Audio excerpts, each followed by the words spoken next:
ये उस समय की बात है जब देवता, असुर और अद्भुत प्राणी धरती पर वास करते थे। एक अद्वितीय चमत्कार होने वाला था। अंजना, जो एक अप्सरा थी, और वायु के देवता पवन देव, इन दोनों के आशीर्वाद से जन्म हुआ उस अद्वितीय बालक का, जिसे हम सभी हनुमान के रूप में जानते हैं। हनुमान का जन्म केवल एक संतान का आगमन नहीं था, बल्कि एक ऐसे वीर, भक्त और नायक की शुरुआत थी जिनकी कथाएं युगों युगों तक लोगों को प्रेरित करने वाली थी। उनके बाल्यकाल की शरारतें हो या अद्भुत पराक्रम, यह कहानी भक्ति, साहस और अडिग निष्ठा की मिसाल है। उस समय में चलते हैं जब इस महान गाथा की शुरुआत हुई, हनुमान जी के जन्म और उनके अद्भुत कारनामों की कहानी।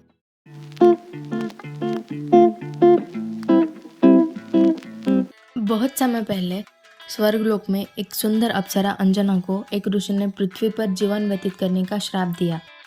दुखी होकर अंजना ने भगवान शिव से प्रार्थना की कि उन्हें इस शाप से मुक्त करें। उनकी भक्ति से प्रसन्न होकर भगवान शिव ने उन्हें वचन दिया कि उनका पुत्र दिव्यता की सेवा में महत्वपूर्ण भूमिका निभाएगा और उनके माध्यम से वो श्राप मुक्त हो जाएंगी। वो आंखें बंद करके तपस्या करती है कि हे भगवान शिव, मुझे एक ऐसा पुत्र प्रदान करे जो बलवान, धार्मिक और दिव्यता का सच्चा भक्त हो।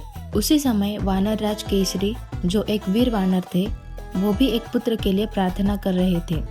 उनकी भक्ति से प्रेरित होकर देवताओं ने उन्हें एक असाधारण संतान से आशीर्वाद देने का निर्णय लिया। वायुदेव, जो भगवान शिव का अंश लिए हुए थे, उन्होंने अंजना को धीरे से स्पर्श किया और उसके तुरंत बाद उन्हें एक पुत्र का आशीर्वाद मिला, जिसका नाम उन्होंने हनुमान रखा। अंजना बोली, मेरे पुत्र, तुम मेरी प्रार्थनाओं का उत्तर हो। तुम बलवान और बुद्धिमान बनोगे और तुम्हारा नाम युगों युगों तक याद किया जाएगा। केसरी बोले, निश्चित रूप से वो शक्ति और भक्ति का प्रतीक बनेगा। हनुमान जी के जन्म को देवताओं ने मनाया और उन्हें असाधारण शक्तियों का आशीर्वाद मिला, जिसमें अपार बल, गति और अपनी इच्छा से रूप बदलने की क्षमता शामिल थी। बचपन में हनुमान जी जिज्ञासु और ऊर्जा से भरे हुए थे। उनकी शरारती प्रकृति अक्सर उन्हें रोमांचक साहसिक कार्यों में ले जाती थी। एक बार उन्होंने सूर्य को उगते हुए देखा और उन्होंने उसे पके हुए आम के रूप में भ्रमित कर लिया। एक विशाल आम, मुझे इसे प्राप्त करना होगा। बिना सोचे समझे हनुमान जी आकाश में कूद गए और सूर्य को पकड़ने का प्रयास करने लगे। देवता चिंतित हो गए जब उन्होंने हनुमान जी को सूर्य की ओर तेजी से बढ़ते हुए देखा, ये सोचकर कि वो विनाश का कारण बन सकता है। इंद्रदेव ने हस्तक्षेप किया, इस बालक को रोकना चाहिए, इससे पहले कि ये ब्रह्मांड में अराजकता फैला दे। इंद्र के वज्र के प्रहार से हनुमान जी जमीन पर गिर पड़े, बुरी तरह घायल हो गए। इस कृत्य से क्रोधित होकर वायुदेव ने संसार से सारी वायु को वापस ले लिया, जिससे दुनिया अराजकता में डूब गई। वायुदेव को शांत करने और संतुलन बहाल करने के लिए देवताओं ने हनुमान जी को अनेक वरदान दिए।